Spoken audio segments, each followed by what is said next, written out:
कोई भी भागना मत। एपिसोड 1 की स्टार्टिंग में हमें दिखाया जाता है हमारे मेन कैरेक्टर यू को, जो कि कह रहा होता है कि मैं साइंस क्लब से हूँ और फ्लावर एक्सेसरीज बेच रहा हूँ। लेकिन यहाँ पे कोई भी यू को नोटिस नहीं कर रहा होता। यू अपने मन में कहता है कि ये सब मेरे साथ बचपन से ही हो रही है और अब मैं जाके समझा ये सेल्स इंडस्ट्री मेरे लिए है ही नहीं, क्योंकि मैंने 100 में से सिर्फ 5 ही बेच पाया हूँ। इसकी वजह से वो काफी ज्यादा उदास लग रहा था और उसके बाद वो अपने क्लब रूम में वापस आता है। लेकिन वहाँ पे तो पहले से ही एक लड़की थी और उसको देख करके कहती है तो फिर तुम यहाँ पे आ ही गए। और उसके बाद यू के पास जाकर कहने लगती है अच्छा तो तुम हो साइंस क्लब की यू, और आखिरकार तुम कहाँ चले गए थे। ये सुनकर तो यू था काफी ज्यादा शॉक्ड हो जाता है कि हमारे भाई के साथ ऐसा पहली बार हो रहा है कि कोई अलग लड़की इससे पूछ रही हो। तो वो कहती है आखिरकार तुम अपना स्टोर छोड़ के कहाँ चले गए थे, कुछ लड़की तुम्हारे एक्सेसरीज देखने के लिए आए थे। जो उदास होते हुए कहता है कि वो शायद से देख के ही चले गए होंगे। तो वो लड़की कहती है कि ऐसा बिल्कुल नहीं है, यहाँ पे तुम्हारे टोटल 27 प्रोडक्ट सेल हुए हैं। यू तो यहाँ पे शॉक हो जाता है और वो कहता है क्या सच में। फिर वो लड़की पूछने लगती है आखिरकार तुम 100 एक्सेसरीज बेचने के लिए क्यों निकले हो। तो यू थोड़ा सा वहाँ पे घबराते हुए कहता है आखिरकार तुम्हें ये कैसे पता चल गया। तो लड़की बताती है कि मुझे तुम्हारे एडवर्टाइजर ने बोला है। तो आखिरकार तुम 100 एक्सेसरीज क्यों बेच रहे हो। यू तो यहाँ पे काफी ज्यादा घबरा रहा था, लेकिन वो सोच रहा था कि ये लड़की इतनी प्यारी है कि मैं झूठ भी नहीं बोल सकता। फिर वो कहने लग जाता है मुझे एक फ्लावर एक्सेसरीज मेकर बनना है, लेकिन मुझे बताना चाहिए या फिर नहीं। लेकिन मेरे पेरेंट्स ऐसा बिल्कुल भी नहीं चाहते, वो चाहते हैं कि मैं पब्लिक सर्वेंट बनूं। इस वजह से मैं उन्हें रॉन्ग प्रूव करना चाहता हूँ इस कल्चरल फेस्टिवल में 100 एक्सेसरीज बेचकर। ये सुनने के बाद तो लड़की काफी ज्यादा जोर जोर से हंसने लग जाती है और कहने लगती है कि तुम्हारे पेरेंट्स ऐसा नहीं चाहते कि उनका लड़का ये चूतियापा करे। तुम काफी ज्यादा बेवकूफ हो। और वो फिर से हंसना शुरू कर देती है तेरी बाकी। तभी यू कहता है मैं तुमसे आज ही मिला हूँ, आज मुझे तुमसे पर्सनल बातें नहीं करनी चाहिए थी, लगता है मैंने गलती कर दिया। आखिरकार तुम हो कौन। तभी लड़की इसकी बातों को इग्नोर करके पूछती है आखिरकार तुम्हारे पास कितने एक्सेसरीज बचे हुए हैं। कहता है 7 से 68। मारी कहती है तुम चिंता मत करो, सारे एक्सेसरीज का मार्केटिंग का काम मैं लूंगी। अब हम अगले सीन में देख पाते हैं कि क्लास की कुछ लड़के हमारी से पूछ रहे थे कि ये सारे एक्सेसरीज हम कहाँ से खरीद सकते हैं। तो ये बताती है एक ऑनलाइन स्टोर है जिसका नाम है यू, तुम वहाँ से खरीद सकती हो। उसका यू बताता है उस कल्चरल फेस्टिवल के बाद से 2 साल बीत चुके हैं, साथ ही हिमावारी की वजह से मैं अपने फ्लावर एक्सेसरीज को बेच भी पा रहा हूँ। साथ ही मुझे न मेरी एक्सेसरीज के बहुत सारे ऑर्डर्स भी आते हैं, जिसकी वजह से न मैंने अपने घर पे ही सा बिजनेस स्टार्ट कर दिया है। तो फिलहाल मैं अकेला ही संभाल रहा हूँ, इसकी वजह से न मुझे काफी सारी दिक्कतों का सामना करना पड़ जाता है। वैसे मैं बताऊँ तो ये मेरे लिए एक मेरी अलग सी दुनिया है और यहाँ पे मैं अकेला ही काम करता हूँ, इसीलिए ये मुझे काफी ज्यादा पसंद है। तभी अचानक से वहाँ पे हिमावारी आ जाती है और यू को पीछे से पकड़ लेती है। यू कहता है हिमावारी प्लीज मुझे ऐसे डिस्टर्ब मत करो जबकि मैं काम कर रहा हूँ। हिमावारी उसकी नहीं सुनती और उसके गोदी में जाके बैठ जाती है, साला मेरे साथ क्यों नहीं होता। तो फिर ये एंड्रो का टेटवा साइड हो जाता है, लेकिन वो उसके पास फिर से चली जाती है। यू अपने आप को नहीं रोकता और अपने मन में कहता है सच में ये काफी ज्यादा क्यूट है। फिर वो खड़ा होते हुए कहता है ठीक है तुम मुझे छोड़ दो, हाँ मुझे पकड़ लो। लेकिन वो किसी को नहीं सुनती और यू को काफी अच्छी तरीके से जकड़ लेती है। फिर हमें पता चलता है इन दोनों का ऐसा बॉन्डिंग 2 साल पहले बना हुआ था। ये दोनों मिडिल स्कूल में पढ़ा करते थे, तभी ये दोनों एक रेस्टोरेंट में एक साथ आके बात कर रहे थे। यहाँ पे कि हिमावारी कहती है मैं बस तुम्हारी ये बचने में मदद करना चाहती हूँ, तो चलो हम दोनों एक साथ मिलके बेचते हैं। और वैसे भी तुमने मुझे ये नेकलेस गिफ्ट किया है और ये मुझे काफी ज्यादा पसंद आया है, लेकिन इससे ही पहले मैं तुम्हें बाहर से काम करते हुए देखती थी। होते हुए कहता है आखिरकार तुम मुझे कब से देखती थी। हिमावारी बताती है मैं तुम्हें बाहर विंडो से देखा करती थी, तो मैंने देखा था शायद तुम किसी बात को लेके रो रहे थे। यहाँ पे यू एम्बैरस फील करने लगता है क्या तुमने वो भी देख लिया। हिमावारी कहती है जब तुम काम करते हो तो तुम्हारी आंखें चमकने लगती है, और सच बताऊं ना तो मुझे वो देखना काफी ज्यादा पसंद है। इससे पता चलता है तुम कितना ज्यादा हार्ड वर्किंग हो, और इसी वजह से मैं तुम्हें उस एक्सेसरीज को बेचने के लिए मदद करना चाहती हूँ। और इसी तरह से इन दोनों का फ्रेंडशिप स्टार्ट हो जाता है। प्रेजेंट में वो दोनों फिर से रेस्टोरेंट में खाना खा रहे थे। वो लोग ऐसे ही एक्सेसरीज और बिजनेस को लेकर बात कर रहे थे। हिमावारी उसे समझाती है तुम्हारा 30 साल पूरा होने से पहले तुम्हें एक अपना खुद का एक स्टोर खोल लेना चाहिए, वरना तुम्हें शादी करना पड़ेगा। और वैसे भी मेरा भाई तो तुम्हें पसंद करता है। ये लड़की सिग्नल दे रही है यार। सोचने लगता है और कहता है कि शादी करना थोड़ा सा मुश्किल होगा। हिमावारी उसे कहते है तुम दिखने में अच्छे हो और तुम चार्मिंग भी हो, सच बताना मुझे तो लड़की चार्मिंग लग रही है, झटूरा नहीं। तुम ये बताओ तुम किसी को डेट क्यों नहीं कर रहे। यू बोलने लगता है मिडिल स्कूल से तुम मेरे साथ चिपकी हुई हो तो मुझे कोई अप्रोच ही नहीं करता है। फिर यू कहता है ये सब छोड़ो, तुम अपना बताओ तुम किसी को डेट क्यों नहीं कर रही हो। तो हिमावारी बताती है मैंने डेट तो किया है, लेकिन बस मैं उन लोगों के साथ बस टाइम स्पेंड करती हूँ, पर मैं उन लोगों को पसंद नहीं करती। और वैसे भी यू अगर तुम मुझसे शादी नहीं करोगे तो मुझे मेरे मम्मी पापा को कहना होगा दूसरे लड़का ढूंढने के लिए, और मैं किसी बुरे पर्सन के साथ शादी नहीं करना चाहती। कहने लगता है कि तुम कभी कभी ऐसी बातें करती हो जिससे मुझे भी डर लगने लगता है। इसकी वजह से हिमावारी बहन का पकड़ा करके हंसने लग जाती है और कहने लगती है तुम तो पूरे लाल हो चुके थे। यू गुस्सा होकर कहने लगता है मेरा मजाक उड़ाना बंद कर पकौड़ी। अब यू अपने घर पे बैठ के काम कर रहा था, लेकिन उसे फिर से पास्ट याद आता है जहाँ पे कि हिमारी उससे कह रही थी कि रोमांटिक चीजें काफी ज्यादा मुश्किल है और साथ से मैं अभी भी उसके लिए तैयार नहीं हूँ। और आखिरकार यू तुम्हारा क्या हुआ है, क्या तुम्हारी कोई गर्लफ्रेंड है? फिर यू कहता है नहीं, मैं तो अभी फिलहाल अपने हॉबी के ऊपर काम करना चाहता हूँ। हिमारी हंसते हुए कहती है कि हाँ, हम दोनों एकदम से सेम है। 30 साल की उम्र तक हम दोनों ही सिंगल रहे तो हम दोनों एक दूसरे के साथ ही शादी कर लेंगे। एंड्रू का टिटवा कहता है नहीं, मैं तुम्हारे साथ नहीं रहना चाहता, मैं किसी और लड़की के साथ रहना चाहता हूँ, वो भी अच्छी। हिमारी हंसते हंसते उसके ऊपर चढ़ जाती है और कहती है कि पहली बार मुझे किसी ने अपने ऊपर रखा है। अब यहाँ से धीरे धीरे सीन शिफ्ट होता है और हमें दिखाया जाता है स्कूल में हिमारी काम कर रही थी। तभी वहाँ पे एक लड़का आकर उसे पूछता है कि तुम उस यू के साथ दिन भर क्यों घूमते रहती हो,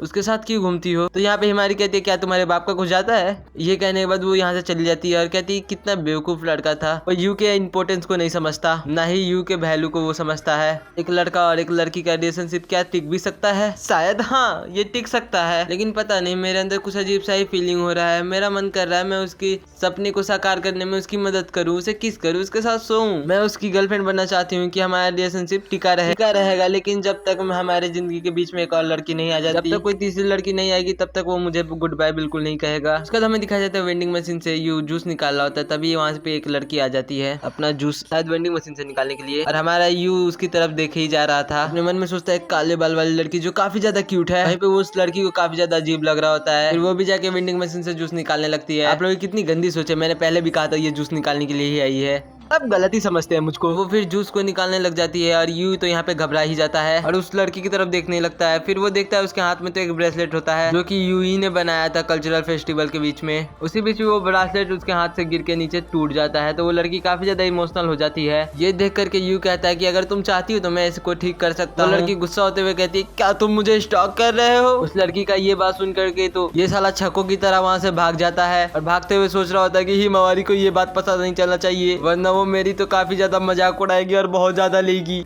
इज्जत। लेकिन में हमें देखते हैं कि हिमावरी को तो सब कुछ पता चल गया था और वो मैसेज में यू को काफी ज्यादा चिढ़ा भी रही होती है, जिसकी वजह से यू काफी ज्यादा गुस्सा हो जाता है। क्लास के बीच में चिल्लाता है कि क्या तुम बस करोगी? तो उसी वक्त क्लास का टीचर उसके पास आ जाता है और कहने लगता है कि क्या तुम ज्यादा बोल रहे हो आजकल। हमारा लौंडा यहाँ पे फंस जाता है। अब अगले सीन में एक लड़का उससे मिलने के लिए आता है, तो यू कहता है क्या रे छिछोरे लड़के, तुम मुझसे मिलने के लिए क्यों आए? वो लड़का कहता है भाई तुम इतने स्ट्रेट फॉरवर्ड हो, इसीलिए तुम मुझे बहुत अच्छे लगते हो। वहाँ पे हिमावरी आती है और कहती है कि माँ की समझ तुम यहाँ पे क्यों आए हो? बाकी समय कहता है कि तुम यहाँ पे क्या कर रहे हो? हिमावरी कहती है मैं अपने स्कूल लाइफ को एंजॉय कर रही हूँ, वो भी बहुत खुशी से, वो भी तुम्हारी वजह से। बाकी समय कहती है तुम तो करोगी ही ना कि मैंने अपना यू जो तुम्हें दे दिया है। ये दोनों एक दूसरे के साथ झगड़ना शुरू करने ही वाले थे, लेकिन वहाँ पे यू उन दोनों को रोक लेता है और कहता है तुम दोनों तो मिडिल स्कूल में डेट कर रहे थे, आखिरकार अब क्या हुआ? अभी हिमावरी कहती है तुम्हें मैंने पहले भी कहा था ना, मैं सिर्फ डेट करती हूँ, वो भी टाइम पास के लिए। बाकी सीमा फिर से प्रोवोक करते हुए कहता है क्यों, तो तुम मुझे हेट नहीं करती? हिमावरी तो वहाँ पे गुस्सा हो जाती है और चिल्ला चिल्ला कहने लगती है मादर चुमिना। बाकी सीमा तुम एक बार में 5 टाइम्स कर रहे थे। सीमा कहता है कि तो आखिरकार तुमने मेरे प्रपोजल को एक्सेप्ट क्यों किया? उसके बाद वो फिर से एक दूसरे के बारे में बुरा भला चिल्ला चिल्ला कहने लग जाते हैं। अभी वहाँ पे यू कहता है बाकी सीमा आखिरकार तुम यहाँ पे क्यों आए थे? सीमा कहता है तुमने जिस लड़की को ताड़ा था ना, वो तो यहाँ पे आई है